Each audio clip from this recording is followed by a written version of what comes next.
Good morning and welcome to Coffee with Bann. Today's coffee is Bean Around the World Stroopwafel, which I believe is the Netherlands. I forgot to read the package properly, but I'm pretty sure it's Netherlands. And today's topic is Animal Crossing.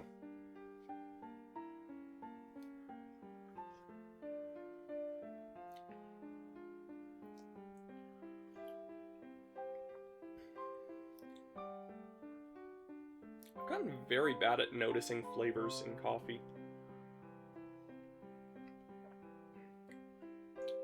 Tastes good. I do like this, minus the cat hair. Like hell, you can tell it's March. No, I do think I taste a little bit of caramel in there.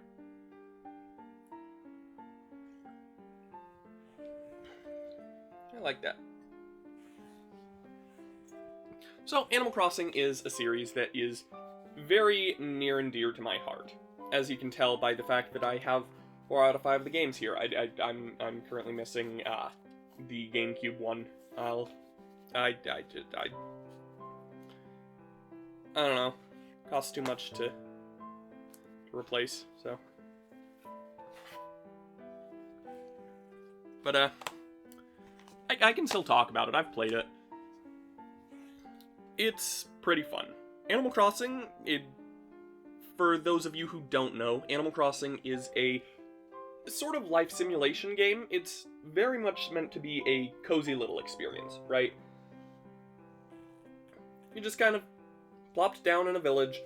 You get to talk to all these cute little animal neighbor things. Maybe things isn't the right word, because, like, they're supposed to be personified. You're supposed to think of them as people, not just decorations. Cough, cough, in games other than New Horizons. Cough, cough.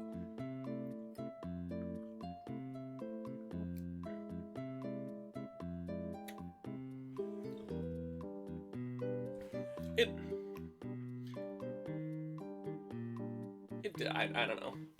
Animal Crossing is a very nice, relaxing game.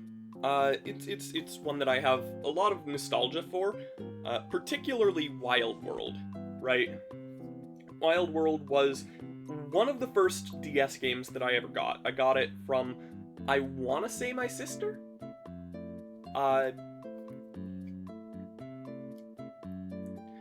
wait, should I call them my sister? They go by they, them now. I'll have to ask them. Anyway,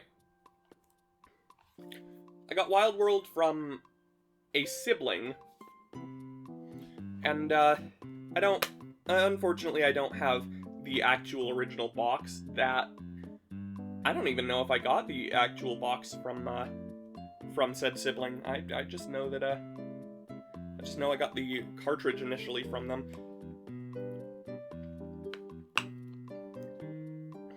This is just some random DS case that honestly probably used to contain Pokemon Soul Silver. I'm reasonably certain of that, but I printed out the Animal Crossing Wild World box art, stuck a copy of Wild World in there. I played a lot of this game. I absolutely freaking adored Animal Crossing Wild World. When I was 8, that was just, it just felt so fun having all of these characters that I could just interact with however I wanted, you know? I could talk to them, it felt like they were people that I could, you know, befriend and things like that.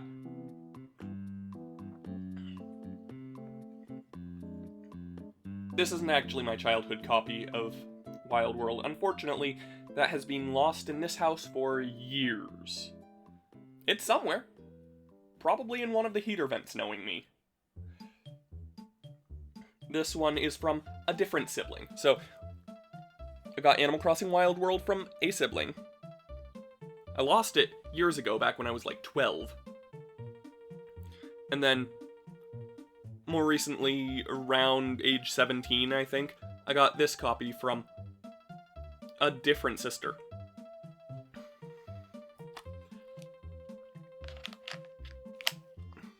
So, okay, I should probably talk about, like, the actual games. The original was interesting. It was kind of the first of its kind. With the real-time clock system, you know, you couldn't just go through the thing as fast as you wanted unless you know, wanted to cheat. You were expected to play the game in real time. You do your chores or whatever in the game, and then talk to your villagers, and you're probably done for the day. You know, if something is supposed to happen, it'll happen the next day. You'll be told about it one day, then it'll happen the next day.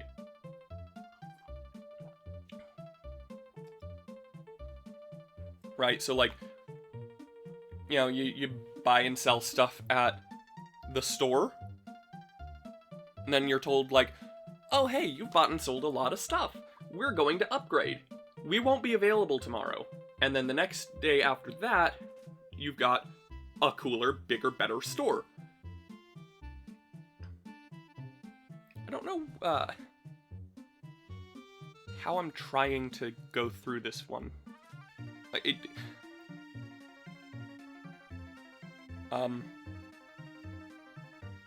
my favorite villager is Blue Bear. I love Blue Bear. Actually, wait, hold on. Does this copy of Animal Crossing have Blue Bear, like, legitimately? I'd have to check. Back in the day, on my copy of Animal Crossing Wild World, I had Blue Bear, and she was my absolute favorite, right? Just the villager I always wanted to go back to. I don't know why, just kind of had an attachment to her. And then eventually she moved, and I was really sad. I got Pango, and I was like, yeah, she's blue, she'll work as a replacement, and she never really did. Especially since she didn't have the same personality type as Blue Bear. Which brings me to the fact that Animal Crossing villagers each have one of 6 or 8 personality types depending on which game you're playing. So, if I recall correctly, there's normal, snooty, peppy, cranky, jock, and lazy? I think? And then in New Horizons, they added sisterly and something else. What? I cannot remember. Crap. What's the last one? Snooty, sisterly...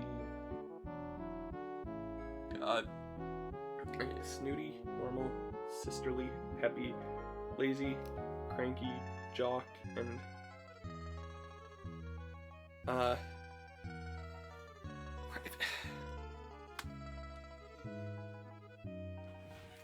One sec. Smug, that's the last one. Thank you, Nookipedia.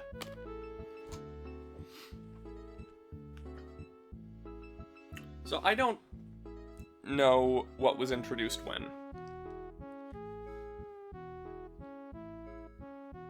Yes, this one does have Blue Bear, and I know I haven't cheated on this, so it's a natural Blue Bear. Yes. Oh, that's incredible. Oh, you have no idea how happy I am about that.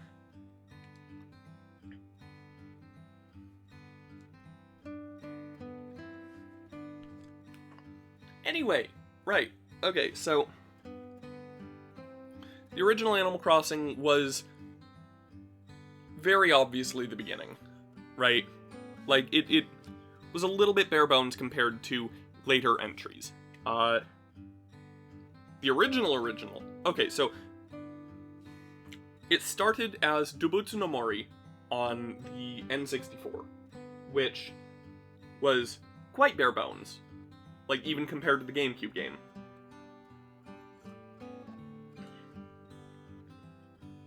If I recall correctly, there was no Able Sisters, there was no museum, just very basic life simulator.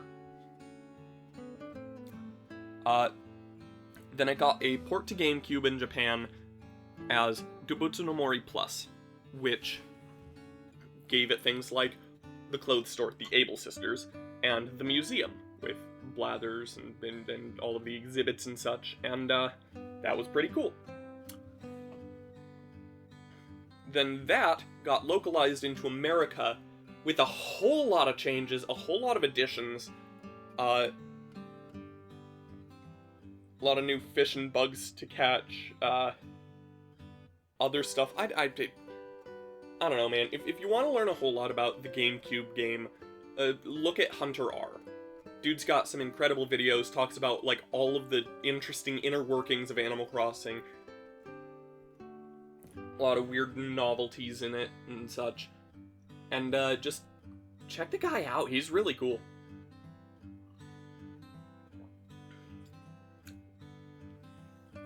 But Wild World is what I started with. It is... I don't think it's what I've played the most of. Wild World introduced some new stuff, like Celeste. And, she's part of the museum. She deals with constellations, which you can see up in the night sky, because, you know, dual screen, you can actually see the sky in Wild World. And that's pretty cool. And, like... Also, Animal Crossing Wild World had some, like, unique stuff that didn't exist in any other game. Like, exclusive to Wild World, never in City Folk, New Leaf, or New Horizons, never in the original. So you got things like, La D Day, or, what's it called? Like, Bright Nights. There's, like, the Flower Festival or whatever. Like, I don't think Flower Festival was right. But, like, you planted a garden, and everybody would be judged on how cool their garden was. Oh, and the flea market was so cool, too. Oh, man. I loved the flea market in Wild World, because I could sell my fossils for, like, double what they would go for in Nook's store. Oh, and there was the exploit that you could do where, like... Okay, so... You could save money in the ABD, Automatic Bell Dispenser. Oh yeah, bells are the currency, by the way. You could save money in it, and you would gain interest, right? Which is pretty cool. Unfortunately, they did know that people would try to take advantage of this, and made it so that if you change the game's clock, like in-game, interest wouldn't be gained for the time that didn't happen, right? Like if you set the clock forward by a couple of months in-game, it would not... You wouldn't get any interest for those months. Unfortunate, but reasonable. But that wasn't the only way to change the clock. You could also change the clock in the DS settings. And the game did not know about that, and you would still gain interest, and I remember doing that so often, and so many weeds would pop up, and like... I was probably a bajillionaire at that point, but that's kind of how I lost Blue Bear, and that's why I decided not to do that anymore.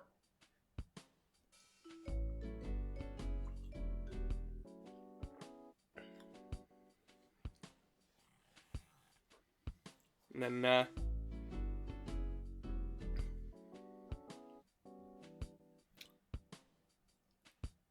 oh yeah, Wild World also introduced the ability to, not be wearing a hat. So that was pretty cool.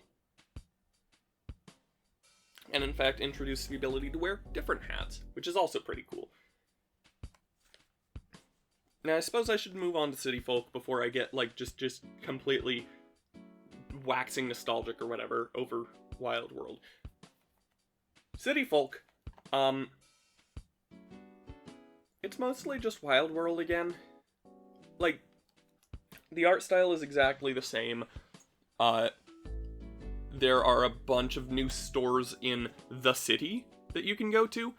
And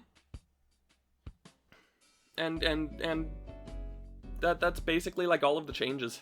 They got rid of the super special events like Lottie Day or whatever. There's so many cool little quirks of Animal Crossing that I can't really talk about all of them, and I don't know how to fit a good chunk of them into the video. Like, the money rock. You take a shovel, hit a rock, random one in your town each day will have money in it. Or like, golden tools, where if you perform certain actions, you will get a golden version of one of the tools that you get in the game. Like, bury a shovel in the ground for a day, and then when you dig it back up the next day, it will be a golden shovel. Or like if you hit 15 balloon presents in the sky, without missing any of them. Like, without, okay, so you have a slingshot. If you shoot 15 presents on balloons out of the sky, and you don't miss a single shot, the 15th or 16th or whatever will be a golden slingshot, which can shoot three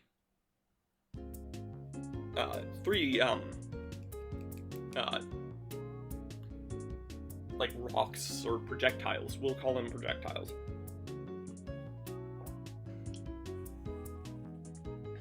I don't know what gets you the golden axe in the older games. I don't remember.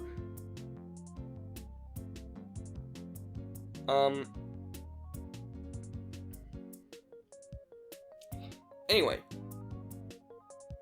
Oh, or like the money tree, where, in the original game there was like a glowing spot that you could dig and then put some money into, and it would grow into a money tree, I believe. Either that, or that was just where you, dug and put a shovel in order to get a golden shovel. In Wild World, they changed it to just be anywhere. You'd bury the shovel, and then the next day it's a golden shovel. I think the same was with City Folk, but I could not tell you. And New Leaf, I have no idea. I don't remember how I got the golden shovel. New Horizons, you have to interact with a particular NPC 30 times. Okay, right. So City Folk, basically Wild World again. It has the same exact music and everything. It's gotten a lot of flack for that. My TV just exited the show that it was on. It's gotten a lot of flack for that. I think it's fine. It's not gonna be my favorite because it's just Wild World with a couple of the things I really liked missing.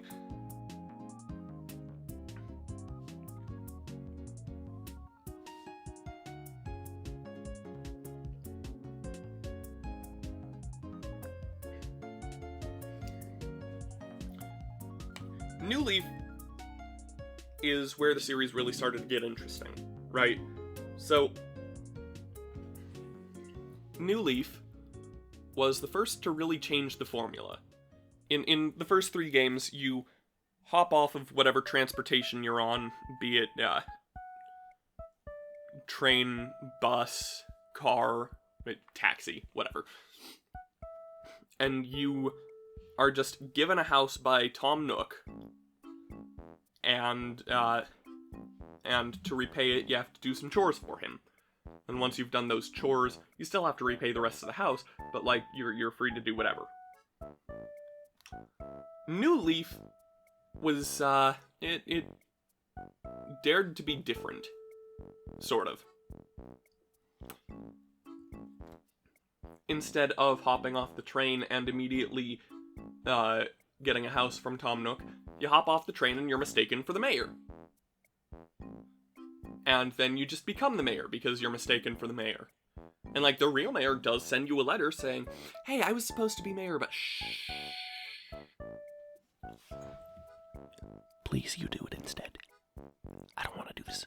You do it. Right, so...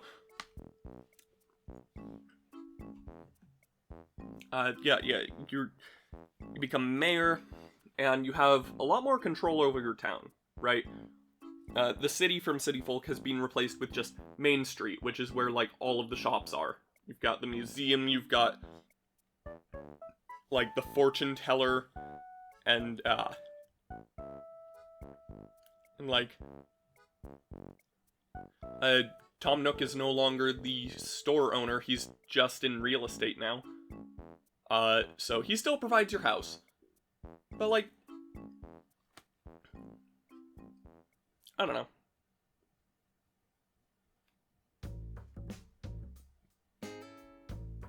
It's just pretty cool. As the mayor, you can build a bunch of town stuff. You can make a law if you really want, or I guess it's called an ordinance. But like, you can decrease the value of a bell,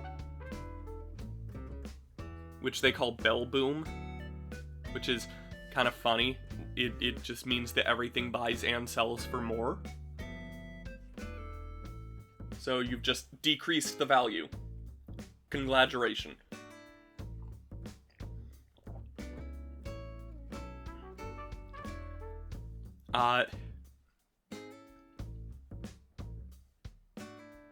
It's man, I don't know. I really thought I'd be able to talk more about some of this stuff. I've been playing Animal Crossing a lot lately, and like, for some reason, I just can't. I can't wrap my mind around any of this today very well. But you know what?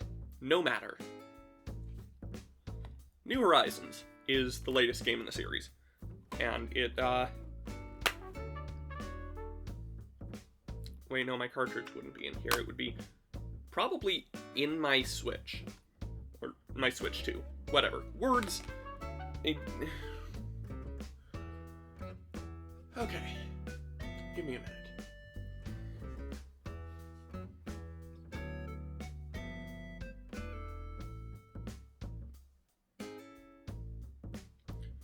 Alright. That didn't help at all.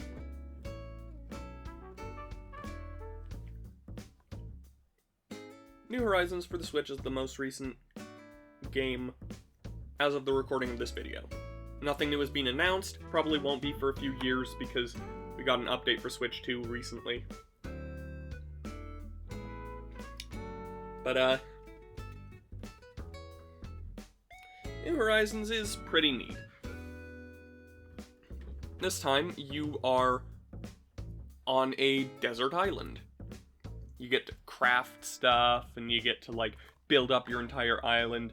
You arrive on the thing with a couple of villagers, and immediately it is your duty to do everything. Villagers are not going to be of any help. They're not even particularly interesting. Their dialogue is just kind of bland. And there is a surprising amount of dialogue, but like only in very special situations. Like, so much of the dialogue that you see is most likely just going to be when they're wandering around your island. Right? So like, you're mostly going to see the same dialogue over and over. But there are a lot of interactions you can have with, like, if you see them wandering around your museum and looking at a particular painting, they will comment on that specific painting.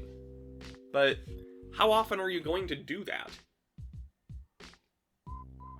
How often does anyone really, you know, just wander around their museum looking for the villagers unless they are actively trying to give them a gift?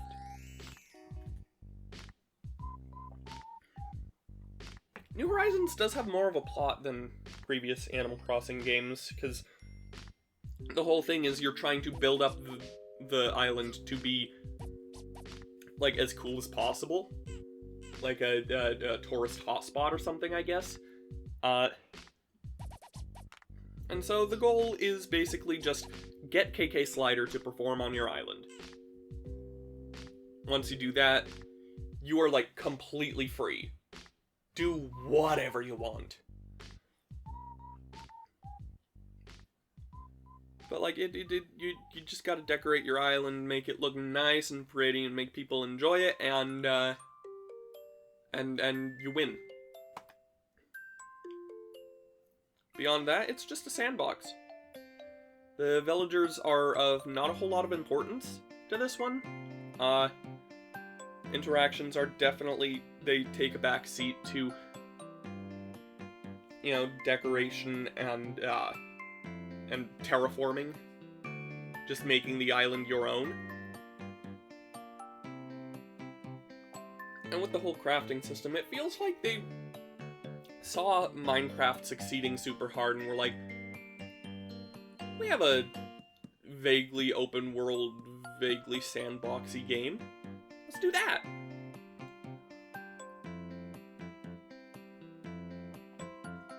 I mean, it worked fine. I like the game. It just doesn't really feel the same, you know? It's kind of unfortunate.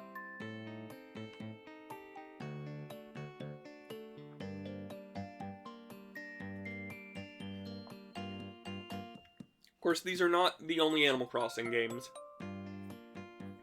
But, the ones I've spoken about so far are the only mainline ones. There are some spin-offs. Namely, there's Animal Crossing Happy Home Designer, which I don't currently have. I would actually like to get a copy of that. I wonder how much that goes for right now. Not gonna look it up. Not gonna... Do not... Web browser, out of my sight.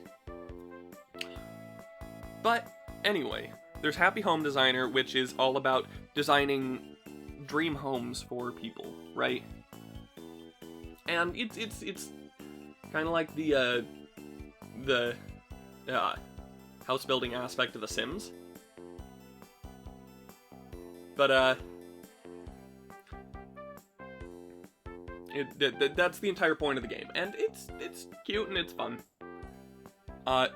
New Horizons actually has something similar with its Happy Home Paradise DLC, which is certainly cool, but unfortunately it does require you to already own New Horizons, which means if you just want the Happy Home Paradise, it's gonna cost you $90.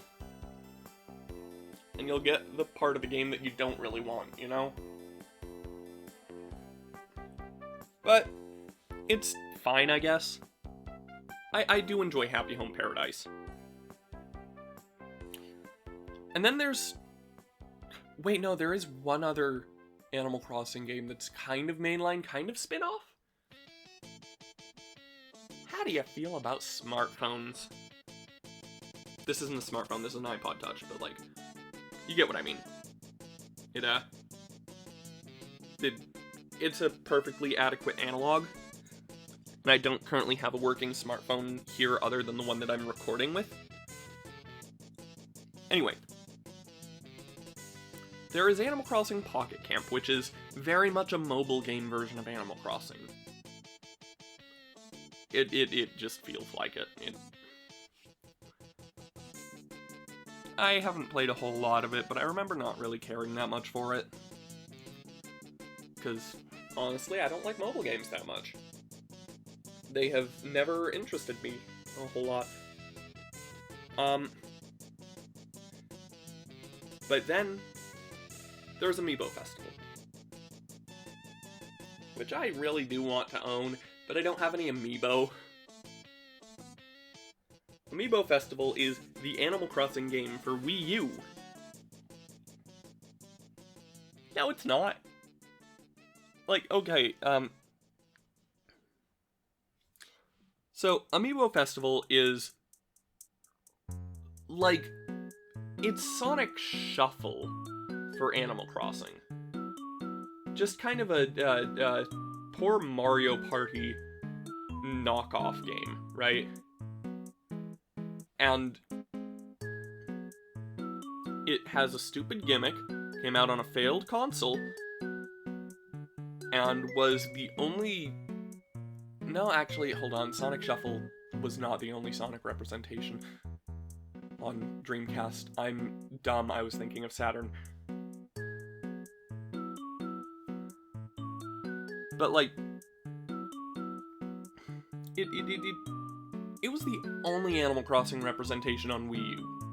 That's not true. They also put Wild World on Wii U Virtual Console. It was the only original Animal Crossing game for Wii. No, that's not true. They had Animal Crossing's Waru Waru Plaza, which was, or just Animal Crossing Plaza, whatever. It was just a plaza that had some villagers, and it was like the Wii U home screen, but vaguely Animal Crossing themed. It existed for 1 year, and then they killed it off. My cat really wants to come in. He will be let in a few minutes when this is done.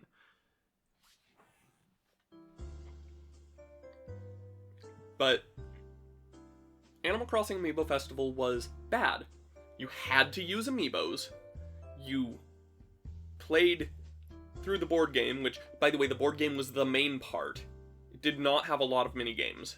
It had a few, if I recall correctly, which, by the way, I think were put into Animal Crossing New Leaf, the Welcome Amiibo update that happened. I'm reasonably certain that's that happened. A couple of them were. But, it had some kind of poor mini-games, and the game itself isn't very fun. At least from what I have seen of it. It does not look entertaining. It's just, it seems boring, mostly. And it was such a tone-deaf choice on Nintendo's part, honestly. Because, like, everybody wanted Animal Crossing on Wii U. Because that would be so cool. And the first HD Animal Crossing could have been on Wii U. I remember an idea being thrown around was, like, having a toolbox that all of your tools, like the fishing rod and the axe and things like that, would be put into, and shovel. That's shovel. But, like, having a toolbox that those could be put into so that you wouldn't be wasting, you know, like 6 inventory spaces with everything. But, everybody wanted Animal Crossing on Wii U, and Nintendo was like, you want Animal Crossing on Wii U? Yes. And you want Animal Crossing Amiibo? Yes! I gotcha. Introducing Animal Crossing Amiibo Festival, a party game with exactly 0 actual Animal Crossing charm, 0 actual Animal Crossing gameplay, it's just got some of the characters in HD. Also, amiibos are required. What? Money, please. Everybody knows that Nintendo was not being smart during that era. 2015 was not a great year for Nintendo. Pretty much everybody knows that. If you don't know about it, go watch Scott the Woz. Just do it. Watch him anyway, he's cool. But, like, he calls it the dark age of Nintendo. I'd have to agree. They made some pretty not great games in 2015. But, like, I don't know. Either way, Animal Crossing is now in a better place than it was at the time. Like, we have an actual game that got a new update recently, got new content, and it's not terrible. That isn't to say it couldn't be better. I would like to see an Animal Crossing game that goes back to the character interactions rather than customization as the main focus. But, like, I don't think my opinion means that much. I flip-flop on what I want very constantly, because I do quite like New Horizons, but also I like Wild World, and I want Wild World again, and that's not gonna happen. Actually, well, Nintendo did do Virtual Boy NSO. They could theoretically do DS NSO, which means Wild World could maybe kind of potentially come to Switch, probably Switch 2 specifically. Despite the fact that they had a DS emulator on Wii U, they probably will say, oh, the Switch isn't powerful enough for DS. Buy a Switch 2. I don't know, I'm getting very pessimistic here. I've already finished my coffee, so, I guess it's time for the moral of the story, which is, Animal Crossing City Folk is That's it. Animal Crossing City Folk just is. And that has been Coffee with Bann. I don't know why I tried to take a sip. There's nothing in there.